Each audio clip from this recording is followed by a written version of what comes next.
Ce mandat est clair et sans équivoque.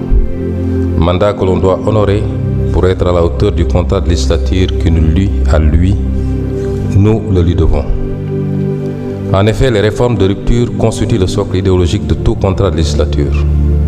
Elles ne sauraient dès lors être appréhendées que sous le prisme de l'agenda populaire, le seul agenda pour lequel notre allégeance politique est inconditionnelle.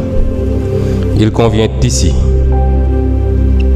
de le rappeler, l'entreprise réformatrice n'appartient à personne si ce n'est au peuple sénégalais et à la représentation nationale dépositaire pleinement de la légitimité populaire.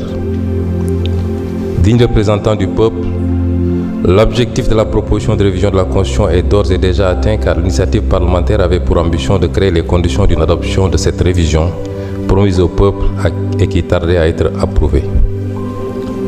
Dans notre modèle démocratique, seules deux entités peuvent se prévaloir du titre de pouvoir constituant, le peuple et l'Assemblée nationale. Nul autre pouvoir ne peut prétendre accéder à cette haute dignité.